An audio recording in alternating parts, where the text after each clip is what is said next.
Greetings, everyone. DFG here, Gideon's Flight. Hey, guys, you have your ticket? You don't have one? Trust me, you want to hit the subscription button because you want to come in here today and hear what I have to share with you. I guarantee you guys, this is information that you will find useful somewhere in your foreseeable future. But before I get into, the message, I want to thank Humble Man. He inspired me, to really to share some additional insight on this subject. I talked about it yesterday, with Donald Trump, saying that he was the chosen one. And Humble Man mentioned to me that, don't forget that, at the end of the day, this is, he's a Freemason, and this is all tied into Masonry. And I know that, some of you guys, so thanks, Humble Man. Appreciate you. That being said, I know some of you are going to step out and say, well, no, the Masons do all kind of good things. They give to the community. They contribute to different, church organizations, etc. There's no denying that. There's no denying that they do. But there is something else that you need to understand about the Masons. They are a secret society. And I'm going to share with you why Donald Trump is a part of that society and many other men of renown. And I call them men of renown. The same men of renown, the same spirit that were in the men of renown in the book of Genesis before the flood, when Yahuwah came and destroyed this whole earth, those same men of renown, that same spirit that was in those men that came up with all these crazy inventions and started practicing every kind of occultic behavior, incest behavior, sexual appetite that you could think of, that same spirit is in these men that I'm going to show you, and many, many more, over 2 million Masons right here in America alone. And they are all over the world, by the way, Masons. Okay, it's a hidden, secret society. And I just want to share a little bit of tiny insight about them. Again, am I saying that the Masons don't do, good things? Yes, they do. But every wolf in sheep clothing does good things. It's called the art of deception. So, of course, they're going to deceive you by the good that they do, and they're going to hide from you the wickedness that they're truly all about. Now, let me start off right quick. Let me go back to our history, Israelite history, our history, not the Jews over there. And again, let me say it one more time for the sake of saying it. All you idiots who are talking about the white man wrote the Bible, go sit your asses down because you don't know what you're talking about. I guarantee you haven't done any true history. You're looking at some Kemet shit, and you're trying to conflate all this stuff, and you're confused. We were here before Kemet was there, okay? They stole from us just like the Europeans stole. The Africans stole from us just like the Europeans stole our history from us. Two tits on the same cow. Now, that's all I'm going to say about that. I love you, but you need to know the truth, all right? But here's something else that you need to understand about, the chosen ones, okay? These wolves in sheep clothing that I just mentioned to you. And if you watched last night's video, remember the comment they said, we understand who's going to take, that we take care of the sheep, but who's going to take care of the wolves? And then those are the chosen ones who are chosen not only to take care of the wolves, but they're also chosen to really decide who gets to live and who gets to die on this planet. When you go back and you look at World War II, 23 million Russians were killed. European Russians, white European Russians were slaughtered. 20 million Chinese were killed. Over 6 million Germans were killed. So almost 5 million, I think, Polish was, in total, over 80 million, what I would have to call non-Israelite groups were slaughtered in World War II. That's how these beasts work. That's how the chosen ones work. And it was all over, resources. They wanted resources. They wanted money, power, and influence. They didn't give a damn about killing their own kind because the beast has no conscience. And let me get even deeper into this. And I'm going to show you some facts around Freemasonry just so you know I'm not pulling this out of my, my ass. Okay, ladies, I love you. If you're going to sit in on it, you can handle this conversation. I know you can. But let me tell you something, ladies, first. This is what our history prophesied to us about this chosen one. And this is what he says. It goes in, this is Daniel chapter 11, verse 37. Say, he will show no regard for the gods of his fathers, nor nor we show any regard for the desire of women. It says by women, but by in this instance means of women.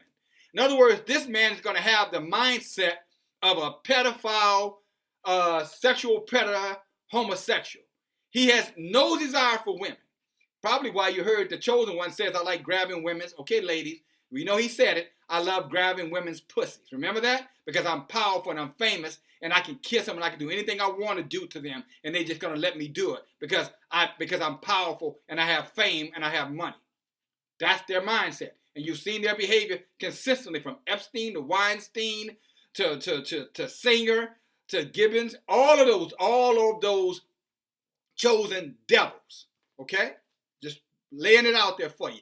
So all of you ladies who are embracing this LGBTQ lifestyle, just understand that this is all a setup, and ultimately it's all against you.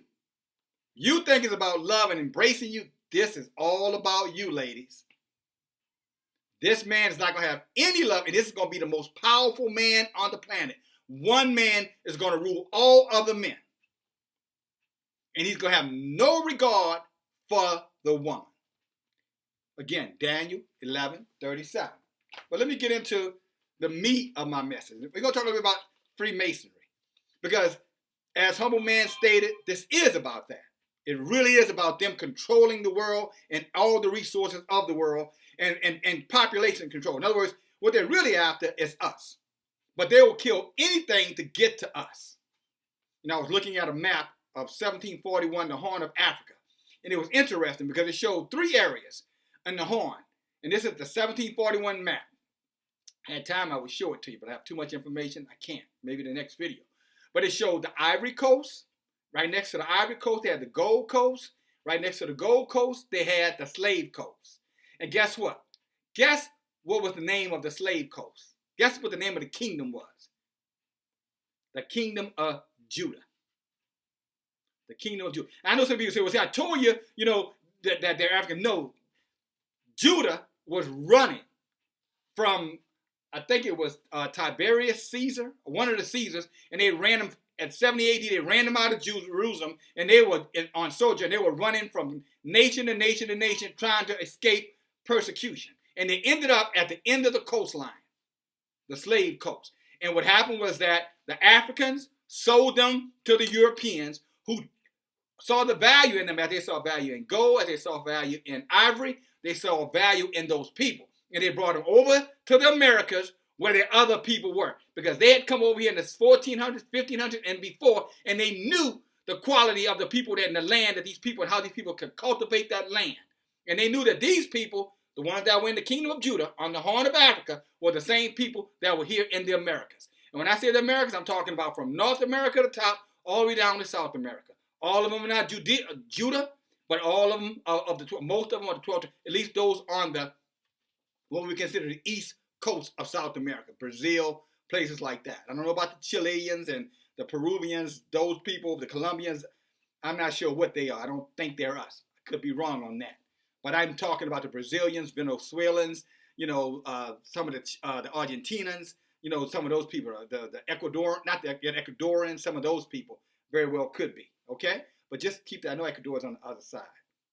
Already gone beyond where I said I was going to go.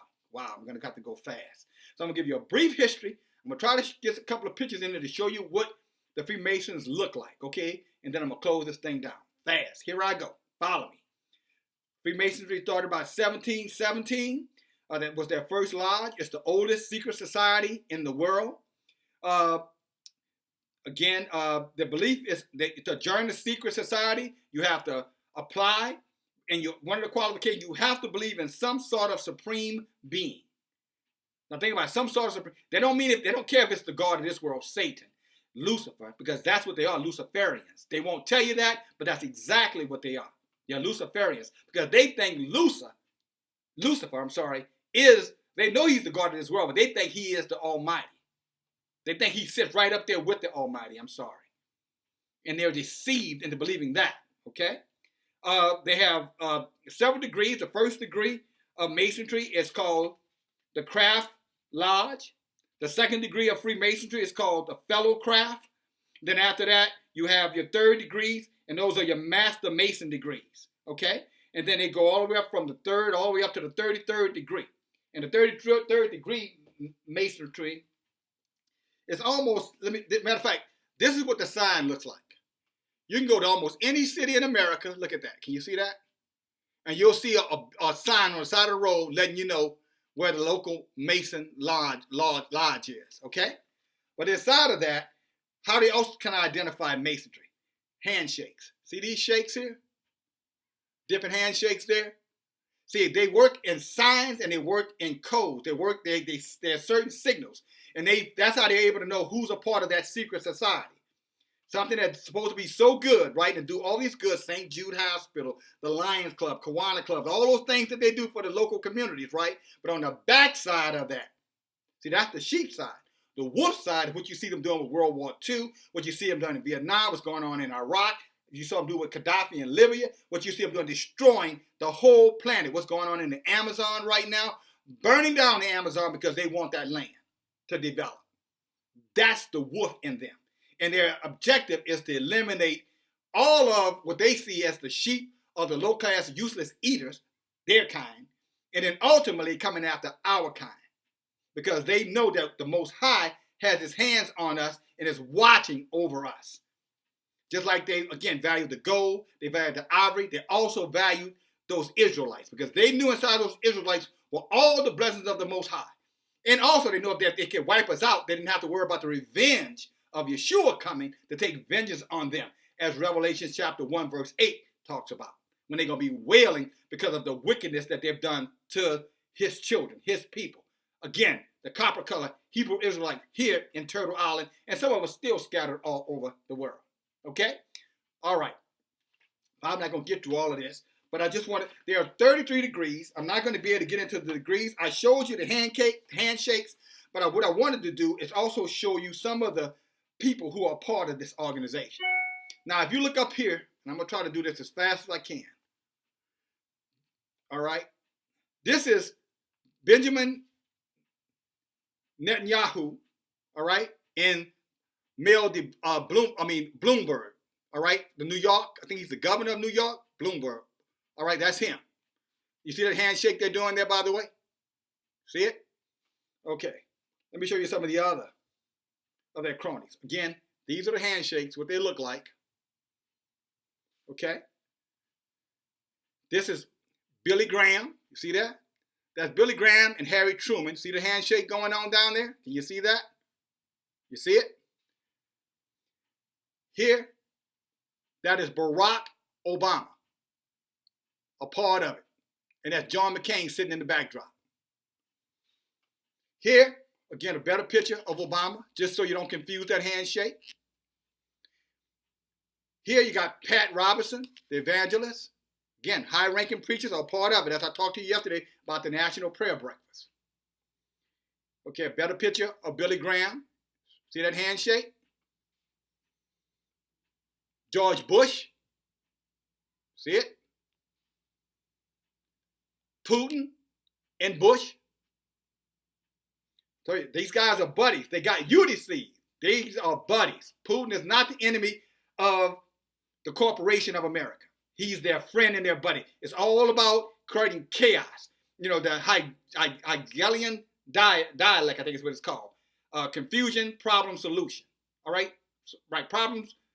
Yeah, solution. Problem, solution. Yeah, y'all know it. I'm losing my precious time, unfortunately, here. Let me see if there's anybody else that I missed. Graham, okay. Okay, and those are some of the key players there, just so you know who's all a part of it. And I'll give you some other names. The chosen one. See, we talk about Trump talking about he was the chosen one. Let me go through it really fast. How about these names? I already mentioned Billy Graham, Bloomberg, Donald Trump, LeBron James, the chosen one, Barack Obama, Bill Clinton, George Bush, both of them, Putin, Netanyahu. So you've seen some of those already. So what I am saying to you guys, that this secret society has one objective and one objective in mind: to control the entire world, searching to try to destroy the people of the Most High by thinking that they can get rid of us